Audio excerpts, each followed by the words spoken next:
ओह!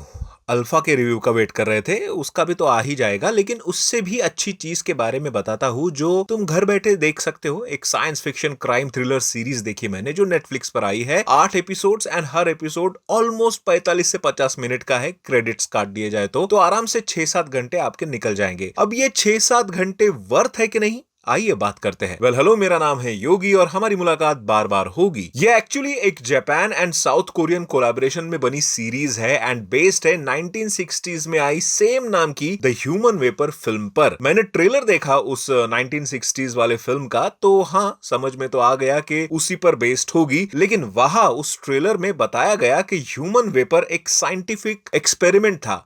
लेकिन यहाँ आ, भाई वो थोड़ी ना बताऊंगा मैं यहाँ पे। आप सीरीज देखो और खुद जान जाओ। लेकिन let's talk about the synopsis first. Live TV पर किसी का मर्डर हो जाता है एंड इस कांड का जिम्मेदार है एक ऐसा शख्स जो वेपराइज हो सकता है, गैस बन सकता है। अब वो क्या कोई भूत है, कोई आत्मा जो रिवेंज ले रही है, या इसके पीछे किसी की चाल है जो एक्सपेरिमेंट करके सीरियल किलिंग वगैरह करवा रही है, वो इस पूरे 8 एपिसोड को देख के आपको समझ में आ ही जाएगा। अब इसके पॉजिटिव्स की बात करें तो सबसे पहले तो यार ये टॉपिक ही बड़ा कमाल का है and it's kind of fresh in crime thriller genre जो science fiction, crime thriller plus supernatural aspects को जोड़ के रखता है। दूसरा पॉजिटिव है इस पूरे सीरीज का प्रेजेंटेशन। पहले 5 मिनट में ही आपको लाइव चैनल वाला वो मर्डर दिखाया जाता है, उसके ही 5 मिनट बाद आपके सामने वो मर्डरर भी दिखाया जाता है और फिर आपको क्वेश्चन में डाल दिया जाता है कि सोचो, और इस सोच को एक अल्टीमेट क्लोजर तक धीरे धीरे बिल्डअप दिया जाता है। इसमें ह्यूमन वेपर का जितना भी स्पेशल इफेक्ट था बहुत बढ़िया था, कहीं पर भी आप कमियां नहीं निकालोगे। इवन सभी एक्टर्स ने भी बहुत बढ़िया काम किया है। एंड सी, जब भी कोई यार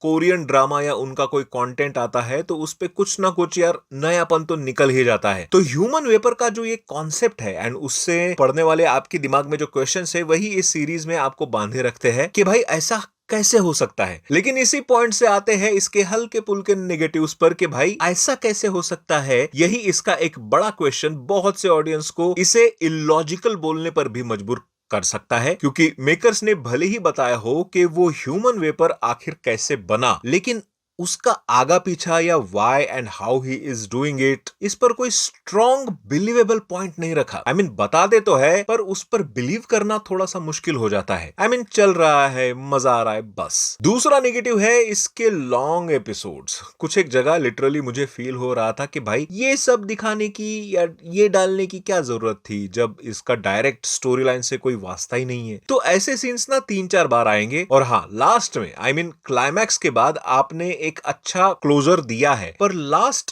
एकदम लास्ट में जब आधे मिनट का वो सीन डाला गया है, व्हाट वाज दैट? क्यों जबरदस्ती दूसरे पार्ट का हिंट देना है जब आपने क्लोजर दे दिया है? यस, लास्ट तक देखना सीरीज। मैं क्या बोल रहा हूं आपको पता चल जाएगा। लेकिन बिसाइड ऑल दिस, ये सीरीज आपको अच्छे से एंटरटेन जरूर करती है। थोड़ी स्लो बर्न टाइप की है, पहले एपिसोड के बाद धीरे धीरे ग्रिप पकड़ती है। बट अगर आपको crime thriller plus sci-fi plus supernatural content देखना पसंद है तो आप जरूर देखना इसे, लेकिन पेशेंस के साथ। एंड हाँ, हिंदी डबिंग बहुत ही तगड़ी की गई है। बहुत दिनों बाद एक बेहतरीन हिंदी डब के साथ कोई शो देखा। तो ओवरऑल अगर देखूं तो it's a thumbs up from me, 3.5 star. Mocktail ratings go for it. हाँ, न्यूडिटी या वल्गैरिटी या बुरे शब्दों का इस्तेमाल नहीं हुआ है। हिंदी डब की बात कर रहा हूं मैंने बाकी लैंग्वेजेस में नहीं देखी। एंड वन मोर थिंग, बस 2-3 बार एक इंसान आई मीन एक मर्द को पीछे से नंगा पुंगा दिखाया है, लेकिन उसका पर्पस अश्लीलता वाला नहीं था। तो दिमाग जगह पे रख के आराम से फैमिली के साथ भी आप इसे देख सकते हो। बाकी देखी है अगर आपने सीरीज तो बताओ जरा कमेंट में कि आपको कैसा लगा ये शो। मिलते हैं अगले वीडियो में।